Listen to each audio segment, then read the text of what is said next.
Assalamualaikum warahmatullahi wabarakatuh. Halo sahabat guru hebat Nusantara, apa kabarnya?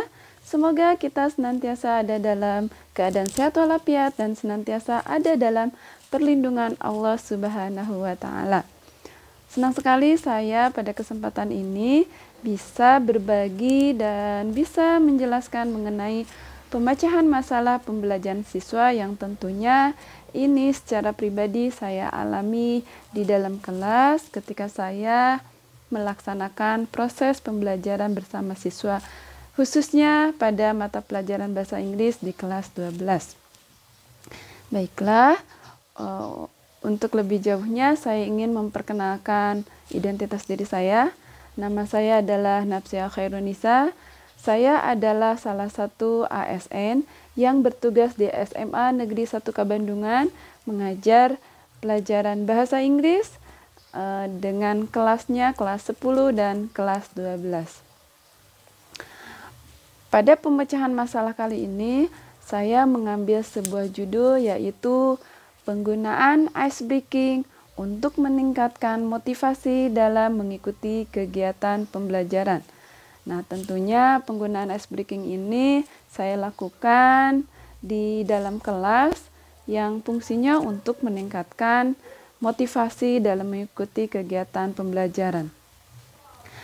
Mengapa saya mengangkat judul tersebut? Ini memang karena dilatar belakangi masalah. Masalahnya yaitu motivasi siswa rendah pada saat mau memulai pembelajaran. Ibu dan Bapak sekalian tentu tahu ketika akan memulai suatu pembelajaran, ada kalanya kita melihat ada beberapa anak yang sudah siap, mereka memiliki motivasi tinggi untuk siap belajar, tetapi ada kalanya anak-anak itu motivasinya sangat rendah saat mau memulai pembelajaran. Ini saya menjadi catatan saat mau memulai pembelajaran. Penyebabnya apa ya? Nah, setelah saya perhatikan, ada beberapa aspek yang menyebabkan mengapa motivasi siswa sangat rendah pada saat memulai pembelajaran. Yang pertama, mereka tidak memiliki kesiapan secara fisik.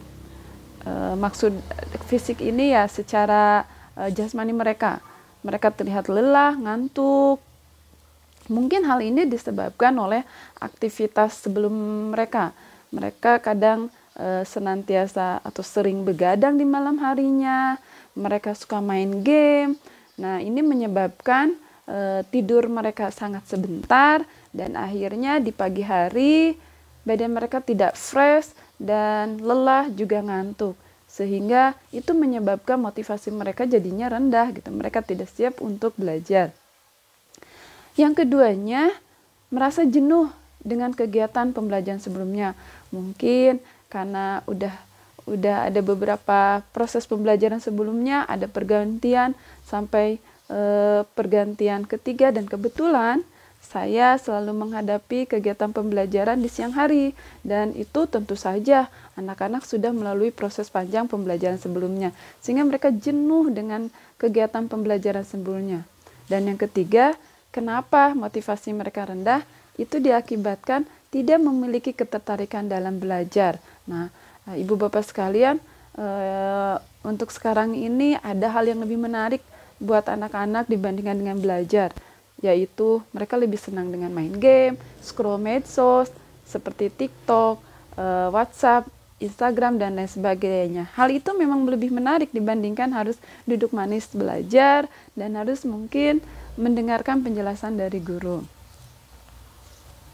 Baik, untuk selanjutnya solusi apa sih yang saya angkat, yang saya sajikan dalam memecahkan permasalahan motivasi yang ada dalam siswa. Nah, akhirnya saya memutuskan untuk menggunakan ice breaking. Solusi penggunaan ice breaking menjadi salah satu solusi dalam mengatasi kurangnya motivasi siswa dalam mengikuti pembelajaran. Kemudian ice break membantu siswa menjadi lebih fokus, semangat, lebih bergairah, dan yang paling penting, siswa siap mengikuti kegiatan pembelajaran yang akan diikuti. Mengapa ice breaking ini menjadi sebuah solusi? Ibu dan Bapak tahu bahwa ice breaking ini dalam bahasa Indonesianya memiliki pengertian memecah es gitu. Bayangkan es yang sangat keras gitu ya, kaku dan sangat sangat keras lah. Lalu kita agar mudah mencair, maka kita pecahkan.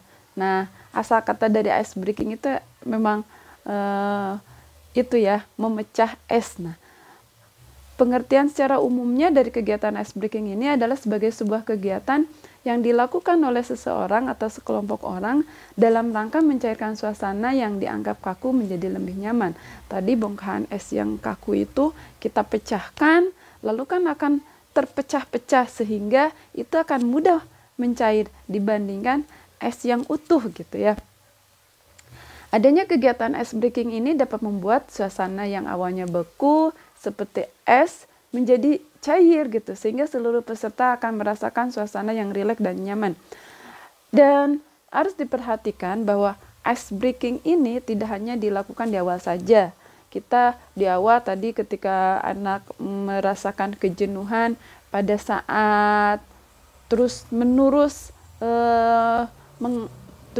menerima pembelajaran, akhirnya pada satu titik mereka jadi jenuh. Nah, kita bisa membangkitkan semangat kembali dengan menggunakan ice breaking ini gitu. Kita bisa awali dengan ice breaking dan tidak hanya untuk di awal aja.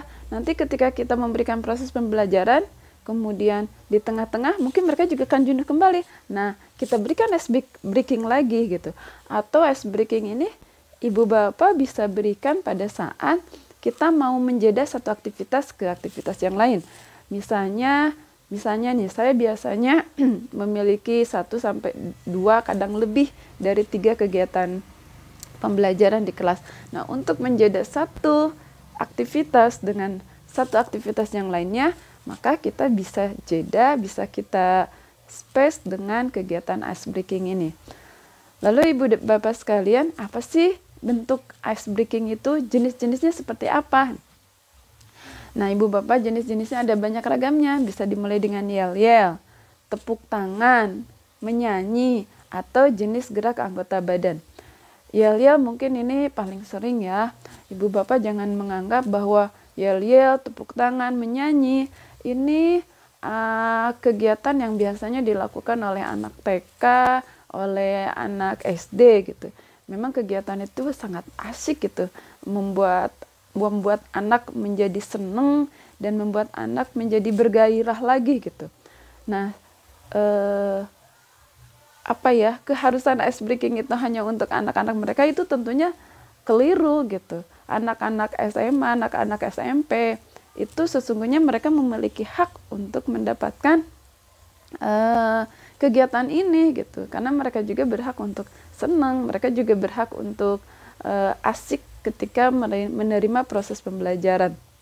Bahkan mungkin kita sering mengikuti kegiatan BIMTEK ataupun seminar yang itu para pesertanya adalah orang-orang dewasa seperti kita gitu. Dan pemateri mereka sangat bijak dan sangat variatif. Juga mereka selalu menyuguhkan hal-hal yang menarik, salah satunya adalah ice breaking ini. Dengan yel-yel kita bisa meminta anak-anak kelas itu sendiri, yel-yelnya apa sih nah gitu. Misalnya 10-4. 10-4, nah mereka akan membuat yel-yelnya seperti apa? Kreatif, semangat, dan inovatif misalnya kayak gitu. Dan itu bisa ketika proses pembelajaran berlangsung, lalu kita bisa mengatakan itu tengah-tengah 10-4. Nanti mereka dengan serentaknya akan mengucapkan yel-yelnya. Atau tepuk tangan, tepuk semangat. Nah, mungkin ibu dan bapak sudah tahu, udah ada banyak ragam jenis-jenis ice breaking ini, dan ada banyak sumber-sumber yang bisa kita jadikan sebagai contoh ice breaking ini. Atau menyanyi. Saya suka memberikan ice breaking ini kombinasi, kadang yel-yel, kadang tepuk tangan, ataupun menyanyi gitu ya. Insya Allah Bapak dan Ibu sekalian mungkin lebih paham dari saya. Nah, ini adalah contoh-contoh aktivitas ice break dalam kelas. Ini yang pertama, ini ada di kelas 12 IPA 2, mereka sedang melakukan ice break menyanyi. menyanyinya Marina kalau nggak salah, atau ya Marina. Marina menari di atas menara, ya gitu. Kalau yang kelas 11 IPA 1 itu mereka sedang bernyanyi How are you? Saya nanya How are you today? Lalu mereka mengatakan I am happy, you are happy, we happy, we happy. Nah, seperti itu. Yang kelas 2 kelas IPS 1 itu mereka sedang melakukan tepuk konsentrasi atau ya tepuk konsentrasi, concentration clap gitu. Saya akan bilang konsentrasi dimulai, maka kan serentak mereka melakukan tepuk tangan. Seperti itu, Ibu Bapak sekalian, ini pengalaman saya untuk membangkitkan motivasi di dalam kelas ketika mereka jenuh, ketika mereka sudah bosan, maka saya bangkitkan kembali dengan aktivitas ice break. Nah, kesimpulannya apa Ibu Bapak? Kesimpulannya adalah kegiatan ice break ini sangat membantu meningkatkan gairah siswa dalam proses kegiatan pembelajaran. Kegiatan ini bisa dilaksanakan di awal agar siswa siap menerima pembelajaran atau di tengah-tengah proses KBM sebagai penjeda aktivitas satu dengan yang lainnya atau untuk memusatkan konsentrasi siswa. Untuk memusatkan konsentrasi siswa ya ini menjadikan penekanan. Kadang memang konsentrasi yang dimiliki oleh siswa pada umumnya berbeda-beda. Ada yang mereka mampu konsentrasi 1 jam penuh, tapi kadang-kadang untuk beberapa siswa 5-10 menit juga itu udah buyar konsentrasinya gitu. Udah ada aja hal-hal yang menggoda dia untuk tidak konsentrasi, sehingga ice break ini membantu mereka memusatkan kembali. Mereka akan tiba-tiba ketika saya mengatakan konsentrasi dimulai, dia tidak konsentrasi, tapi teman-temannya konsentrasi, melakukan tepuk secara secara tiba-tiba, secara spontan gitu, karena memang ada instruksi konsentrasi dimulai itu harus melakukan tepuk. Maka anak yang sedang tidak konsentrasi itu mau nggak mau langsung terpusat kembali dan mengikuti tepuk itu. Begitu pemaparan tentang pemecahan masalah saya mengenai pengalaman saya menggunakan ice breaking dalam memotivasi siswa untuk lebih giat lagi dalam memulai pembelajaran. Terima kasih atas kesempatan yang diberikan. Semoga ini bermanfaat, khususnya buat diri saya pribadi dan umumnya buat kita semua. Assalamualaikum warahmatullahi wabarakatuh.